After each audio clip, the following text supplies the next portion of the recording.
I'm not blind to the fact that everybody thought we were completely and utterly bonkers starting Nightcap in the middle of a pandemic when there wasn't even a vaccine in an industry that's so hard hit by COVID. But actually, all of our reasons for starting it have been true. And one of the biggest ones is that people wanted hospitality to be open. I think one of the real stories of the pandemic is going to be the effect that the pandemic has had on mental health. And I'm extremely proud to have been part of an industry that has actually played this huge part in allowing people to feel normal again in a safe environment. And we've done all we possibly can in hospitality to be agile, to be nimble, to react to the government restrictions that have been thrown at us very, very last minute, but to stay open and to give people a place to be able to socialise. So I think the first thing, the demand has been there, certainly from our target market. Our target market's a much younger crowd, the millennial crowd, even younger than that. And they've wanted to go out. In fact, I'd say they've needed to go out. So that demand has definitely been there. So I'm really pleased to say that we've seen when we've been allowed to open, our bars have been absolutely packed. And I think one of the other big aspects was, we started the business because there's been a lot of founders out there of these small hospitality businesses that, because they've taken on so much debt during COVID, that they've got to the point where they're like, I can't take advantage of this opportunity when the demand is so high of being able to grow. And what we've been able to do is find a safe home for them where they've got the cash, they've got the capital to be able to grow. And putting those two things together really means we've actually had a really good year. Yeah, there's that security blanket for some of those smaller industries which have fallen under this brand now. It's an interesting point you raise about the younger demographic wanting that experience, because when you look at the overall figures, there's a suggestion that Londoners certainly have hunkered down almost as much this year as we did last year, and there's no real lockdown at the moment, but perhaps that's actually looking at a skewed picture. It's looking at older people. So you're suggesting that actually the younger generations, they're still out there when they can be. For sure. I mean, actually, it's really interesting because we're a public company. We have to announce our results when anything significant happens. And you see the same from other public companies. So when I see some of the other larger groups that are listed on the stock exchange, they've got a much older demographic. And they, even today, one came out with results with negative like-for-likes. Like-for-likes are basically, what did we sell exactly this time last year? So it's looking at a true reflection on growth of your core business. So a lot of the people who are serving an older demographic have actually come out with double figure, in some cases, negative like-for-like. So basically they're down, they're not grown, fewer people are going into their bars.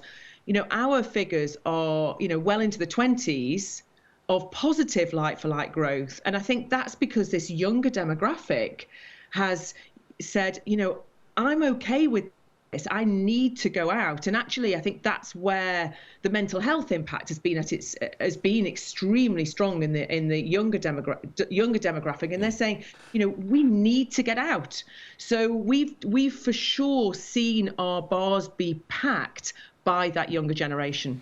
So you've got the captive audience there. Have you got the people to serve the drinks, to pull the pints, to make the cocktails? Because we've seen from Brexit there has been a swathe of workers who would have worked in this industry leave the UK. Are you struggling there? That is, without a doubt, I would say the biggest challenge, other than the obvious lockdowns and restrictions, the biggest challenge to the industry that the industry faces at the moment and has faced. This isn't new. You're absolutely right. This is as a result of Brexit. This is a couple of years old now. And what the industry has had to do, we represent 11% of jobs in the UK. That's 7% of GDP for hospitality and tourism. That's really significant. So if you want economic recovery, hospitality has got to recover. We need to find the people to come into the bars to not just buy from us, but also to work with us.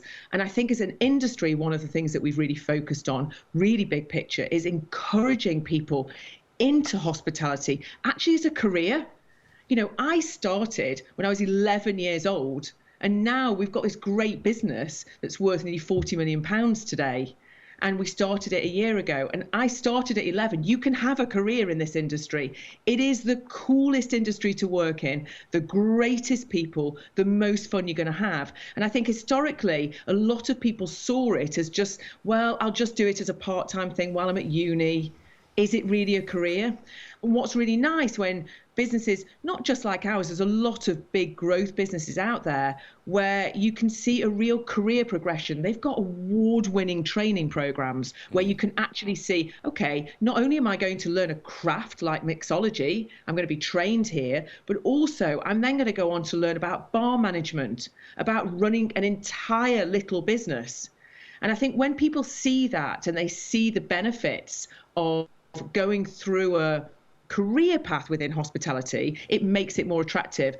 What we've had to do in the industry and what we've done is really focus on staff welfare and those, I guess, more softer areas that we've perhaps not focused on before, because it is a problem. So more than ever, when you get somebody into your business, you need to retain them. So I think probably the spend and the time that we're spending with our staff and the energy that we're putting into training them is more than ever. But I think as a result of it, because the entire industry is being forced to do it, actually, I think as a result of it, more and more people will find hospitality an enticing career path, which perhaps we'd not thought about before.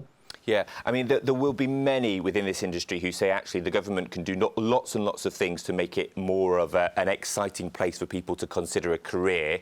We've seen that there have been incentives around VAT, but those are changing, although not going back quite as far as they were. There's going to be a bit of an interim measure, isn't there?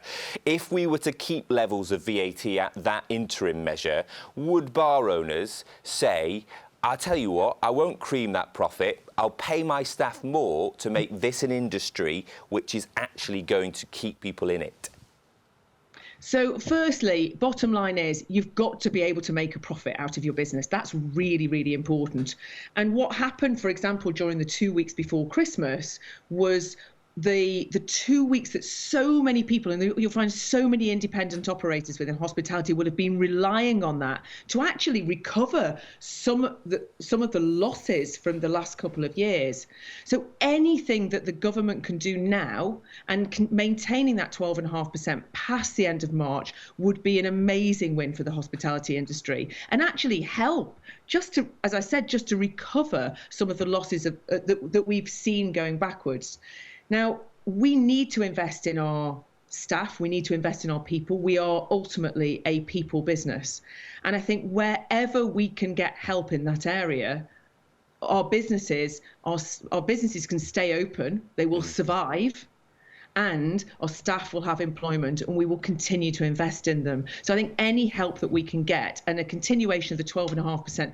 Also, I would personally love to see it move into alcohol sales as well, because of course we've not seen any benefit in wet-led businesses in the bar industry. It's food and non-alcoholic drinks, not to encourage people at all to drink more, but actually to protect your local boozer, which is really very much part of the community. I would love to see it move into alcoholic sales. But yes, any extension of that would be great. Yeah, that diversification to some way in terms of how there can be support there. Final question, and this is probably something which you probably hiss at when I say dry January. Dry January. This has got to be your worst nightmare, hasn't it? Or actually, have you found the way to get around this trend that has kind of grown over the years? Do you know what? I don't think it's happening this year. We're just not seeing it. We need a beer. I tell you, our target market, the people that are going out to our bars are saying, hang on a minute, you took away all my business, all my work parties, you took away my Christmas parties. 1 in 10 people had COVID. So a lot of people had a COVID Christmas that was something was cancelled somewhere along the lines. You can stuff dry January. I think a lot of people are very much reacting to it and saying, no, you know what, life's too short. I need to get out there and have some fun. I want my December back. I imagine, Sarah, you are a woman of the people in that mentality. I can imagine most people are with you on that.